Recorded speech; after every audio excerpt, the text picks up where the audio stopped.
This is Nancy Williams from Reflections on a Grand Passion, and my guest today is Cosmo Buono, who, along with Barry Alexander, is the author of a new book called The Classical Musician Today. Now, Cosmo, in addition to being a book author and a concert pianist, you are also the director of the Bradshaw and Buono Piano Conservatory.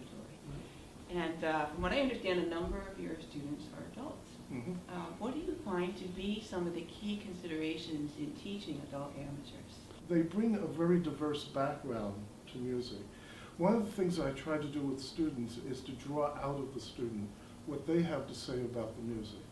And teaching, I think, is twofold. One is you put into the students a certain amount of knowledge.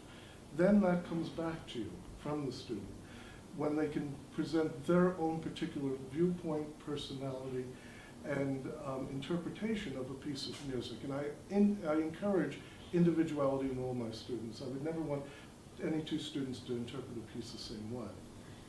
Well, now, many readers of Reflections on a Grand Passion are beginners, and in fact, some of them are deciding whether to enroll in piano lessons for the first time. And in chapter 2 of your book, The Classical Musician Today, Cosmo, you write that looking for a good piano teacher is a lot like looking for a good doctor.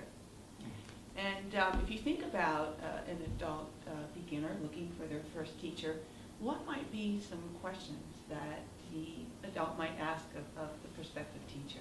There's a myth that it takes a long time and adults cannot learn quickly.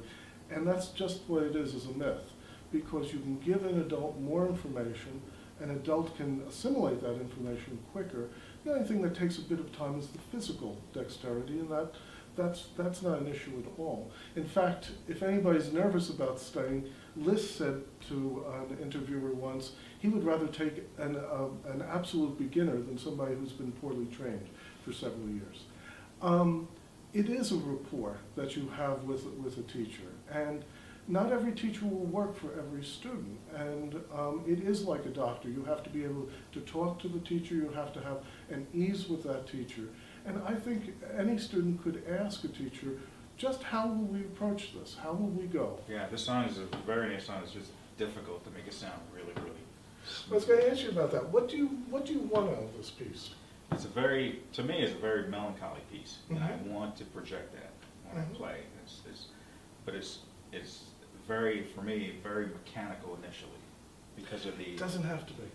Even those repeated C's at the beginning, you can use rubato, you can use dynamics, you can make those try those opening C's. Make me feel that it's melancholy.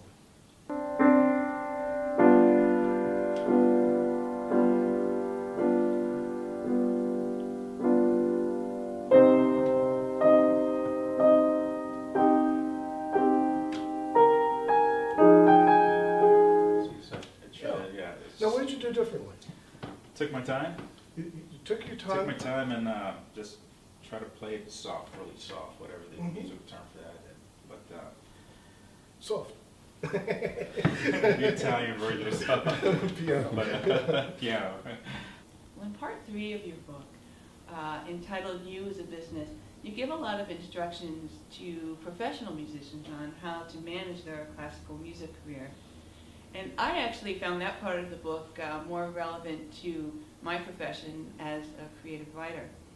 And I was particularly drawn to the chapter on gratitude, in which you write that you'll never get what you want unless you're grateful for what you already have. And I was wondering how you find that to be a philosophy of life. I'm happy to say that a couple of people who've read the book who are non-musicians have said that the advice in that chapter could relate to really any profession. So that's how we try to focus it. But gratitude, I think, is just so important in every aspect of life, because if you're not grateful, you're only looking at the negative aspects of life. And we all have negative aspects to our life. But if you're grateful for what you have, and if you're grateful for the talents that you have, just being grateful to be able to wake up and play the piano, for me, is wonderful. And I feel so grateful for the life I have, because I can help young students, I can help amateur students, I can help foster the cause of classical music. And I think the more grateful you are in life, the more opportunity you draw to yourself. The universe works with you in that way. Tempo choice is very important. What does lento mean? Chopin wrote lento con gran espressione, slow with a lot of expression. So what does that mean? It means different things to different people, and you have to find the tempo, just as if you were telling me a story. Right. You would measure your words in a particular way. So you have to find the tempo that's going to fit for you. And the problem is, we listen to so many recordings and somebody hears so-and-so play it, and they say, oh, I have to play it just like that. No, you don't. You have to play it the way Hector plays it. Right. So show me the tempo that you feel comfortable. Well, this is, I kind of set the tone when I start, if I drag out this first trill,